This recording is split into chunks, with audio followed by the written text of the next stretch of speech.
It's Saturday, 22nd of March, exactly 1 week since I started prepping the bike for the Bike Motor Show in the end of May. I do have a long list of tasks that I want to complete before the show, big and small, and I decided to start with the most complicated one, just dive into the toughest task on the list, well, at least for me. My goal is to swap the stock controls with something sleeker, something more minimalistic, and to achieve the absolutely clean look, I also want to remove the wires, reroute the wires from the controls through the handlebars to go back to the main loom.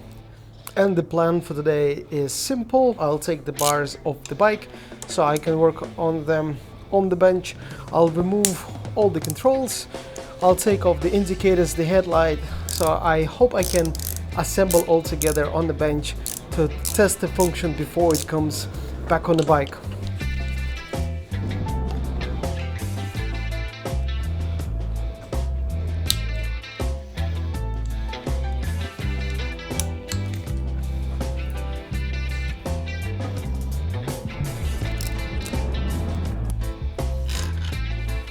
And this, by the way, are my favorite bars. Incredible. I was always wondering how would the fed bars look on the Interceptor. This is the drag bar from Ducati.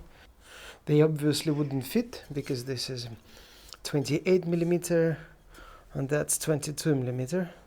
I love the golden bars. The gold and the blue looks very good together. Now it's the time for my least favorite job, to take the tank away so I can remove the controls. The tank is out. Do you guys want to see this disaster? It's actually not a disaster, it's a masterpiece of how you can hide all these connectors that are typically in a headlight under the tank. So I did remove that, and while do so it became apparent that there's some rust spots on the handlebars.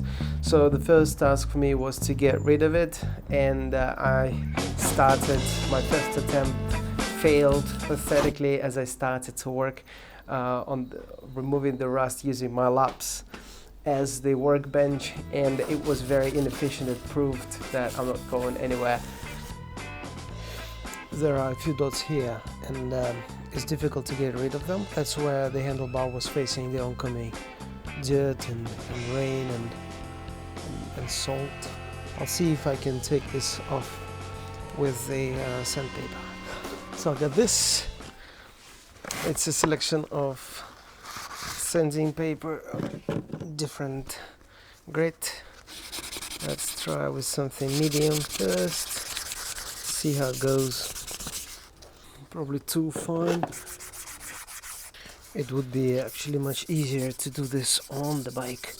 So I decided to stop that, and as soon as I have the bars fitted again on the bike, I can use the clamps as a vise and then have enough leverage to fix the bars and then work on them properly.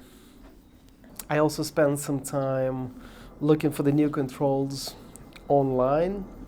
There's lots of options, and after browsing through many hours, even days, I settled on a very cool product from Ram Motorcycle. It's a French customization shop. Their product is very customizable. There's lots and lots of options. So they were very kind and helpful to guide me through the options, to help me to make all the decisions I needed to make in order to order something that I truly needed and that was truly unique for my project. Digging through the stash of my old parts, I also found a tail light from Matone and the number plate bracket from Sold Out. I used to have this one. It was something like this, too bulky.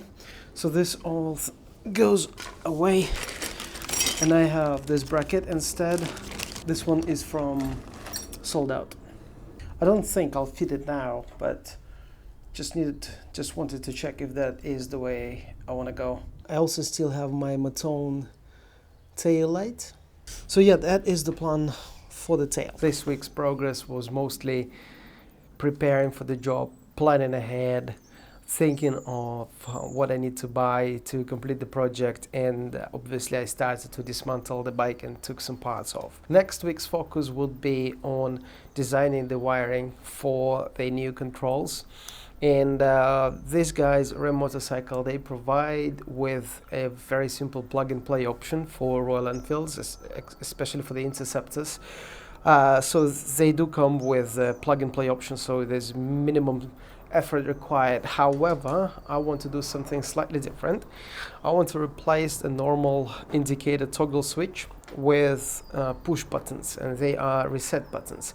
There will be a special control board, and the cool thing about that is that it also adds some features: automatic indicator cancelling. This will become more like a Harley Davidson type of control, when you have right indicator on your right thumb and the left indicator on your left. I also feel like I do like the bare metal look of the front and the rear mudguard, and it complements the bare metal look of the engine as well, and the pipes.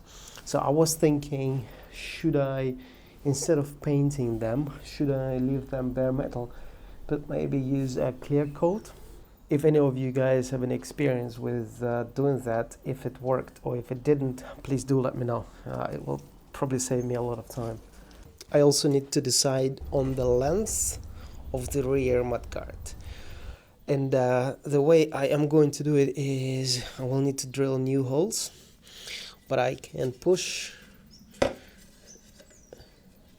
the mudguard out or push it in order to achieve the length that I want. So I currently have it like this, and I think I like it. You guys let me know if you think you like it too or not. So stick around, tune in, and hopefully next week I'll update you guys on more progress. Cheers.